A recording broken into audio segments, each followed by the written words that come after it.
turns out there's one more puzzle behind it. We're gonna get it before we leave. Well, these are interesting.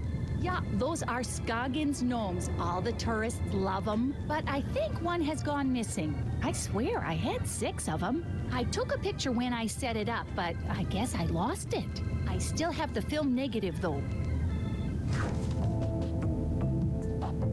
Yeah, this is a little bit of a silly puzzle. You have the film negative here, and you have to figure out which gnome here isn't on the display rack.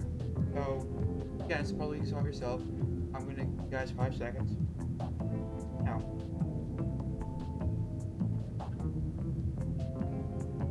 Okay. So the thing is, it's film negative. The reds and the greens are all mixed up. Also, read these little words here. Zodiac film. You'll see that this negative is backwards, looking at the wrong side of it. So from that, you're able to figure out there are 2 gnomes here with red shirts and green hats. That would mean the film negatives they have green shirts and red hats. Yeah, so there are 3 of those here. Find out which one looks different. This one right here is would be the left, the regular picture. Also looking at his hand, which is raised up, and there is no one looking left in this picture that is also looking at his upraised hand. So, culprit.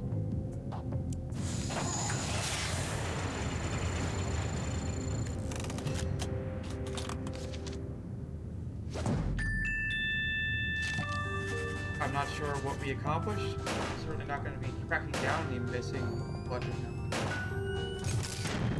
But hey, not my money we're spending. Well, one of your gnomes has most definitely run off.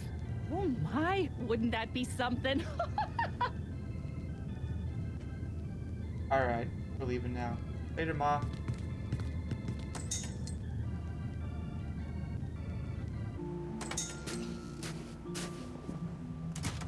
The residents of Scoggins seem nice enough. Aside from one wild goose chase, everyone's been cooperative.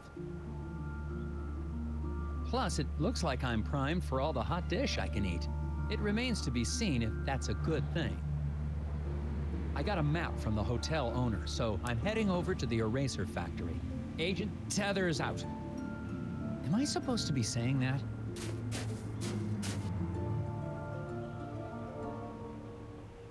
Alright, let's go for some Scoggins. Right now there's only 2 locations we can go to. But right now let's just go straight on to the factory.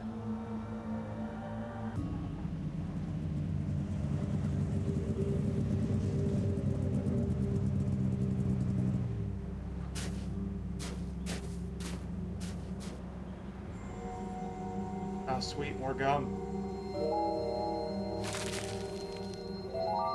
Stuff is currency for hints, so I don't even know why I'm collecting it. But I'm gonna have all of it by the end. Oh, Hi, Sheriff Bog. Yeah, I'm Nelson Tethers of the FBI's Department of Puzzle... Agent Tethers, good to meet you. We got a real mess here. Yes, we do. We do? Oh, yes. It's gonna be a while before we can get this factory running again. But my job is to get this factory back to making erasers. Agent Tethers, you're in a right pickle.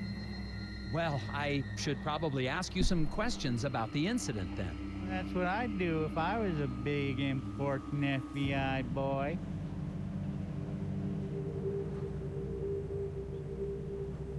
What was this incident? Well, we don't need to be dramatic. What happened? There was an explosion. What? Oh, yeah. A big explosion. And the foreman just never came home. Oh, we don't need to be so dramatic. Shit blew up, that's all. When you see this little symbol, it means there's a puzzle involved. I'm gonna go other things and come to this puzzle last. Just for the sake of story. What happened to the foreman? My notes don't have a lot of details. Well, we're still trying to figure that out. One day after work, Mr. Dabner just never came home. The accident was pretty bad. Oh, is there a body? Nope, he's just gone. Isaac Dabner's his name, if you don't have that in your notes. We don't even know if he died in that explosion? Won't be able to find that out till we find a way into the factory. What did your investigation turn up? Not much. I can't figure out how to get past this lock. Well, that's because it's missing a piece. I can see that just by looking at it. So it is. I guess that's why you make the big bucks, right? That's right, sir. Of course, we probably just get a crowbar, some wire cutters, another crowbar. We could probably get all this stuff off the door. So When did the accident take place? Well, I've been trying to figure that out myself. Here's what I know. okay, this is a riddle, and this is probably one of the most just ridiculous riddles. Wow, it's pretty intellectual. So, all you have to know is that this entire thing takes place over one day, between midnight of one day and midnight of the next day.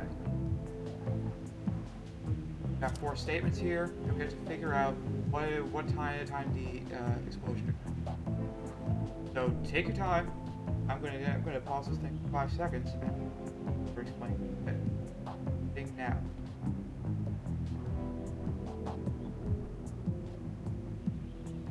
Okay, so right off the bat, first guy right here tells us 2 important things. 1, the explosion happens an hour before the last shift started.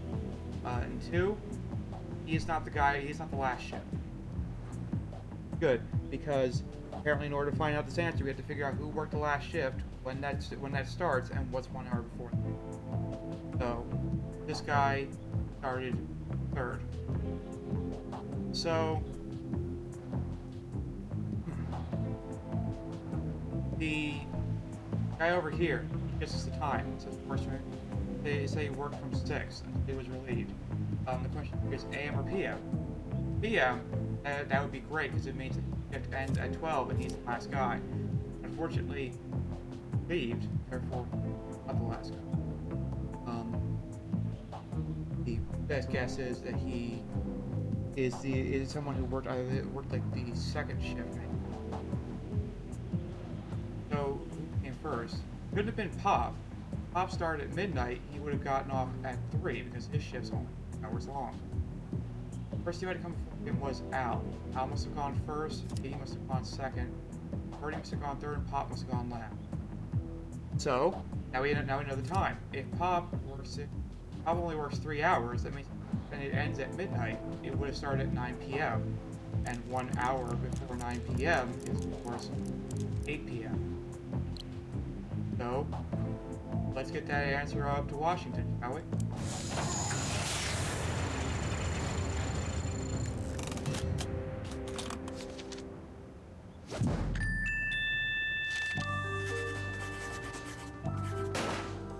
Of course, this could all have been avoided if Bernie had just told us the time, but I should probably not question.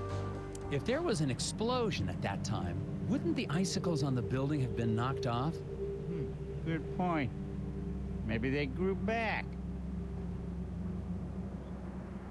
Well, I don't seem to be getting a lot of answers. Listen, why don't you meet me down at the Moose Ear Diner later? I have some files related to the case that you might be able to help me with. Oh, okay, but I really think... Agent Tethers, it's a pleasure working with you. You're doing a great job. We'll meet you at the Moose Ear in a bit.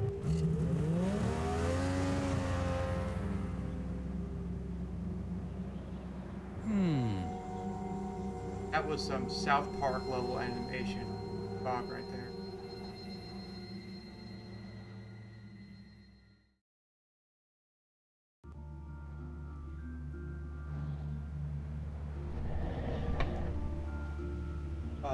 Whoops.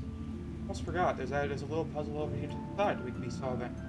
So let's just leave no stone unturned, shall we? Platinum run. Help wanted. I hear that shop recently hired the local high school football team. The whole team? Yeah. Among the many weird things that happen in Scoggins. This is a pretty simple puzzle. Just draw a line from line that connects every single football player that doesn't ever intersect these giant panes of glass. It's pretty simple enough. It's another puzzle you guys can solve, so you guys get 5 seconds. Starting now. Okay, so one of the first hints they give you, if we were using the hint system, is that this puzzle starts and ends on the same side of the screen. And this, right. I start up here. Draw a line here to here. Up. Really could not be simple. As you can see, it does not ever intersect with the glass. It is a safe series of passes.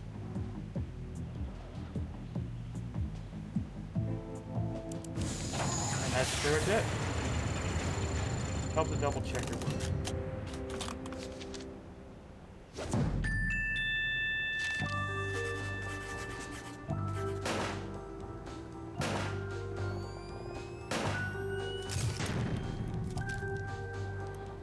Well, that takes care of that one.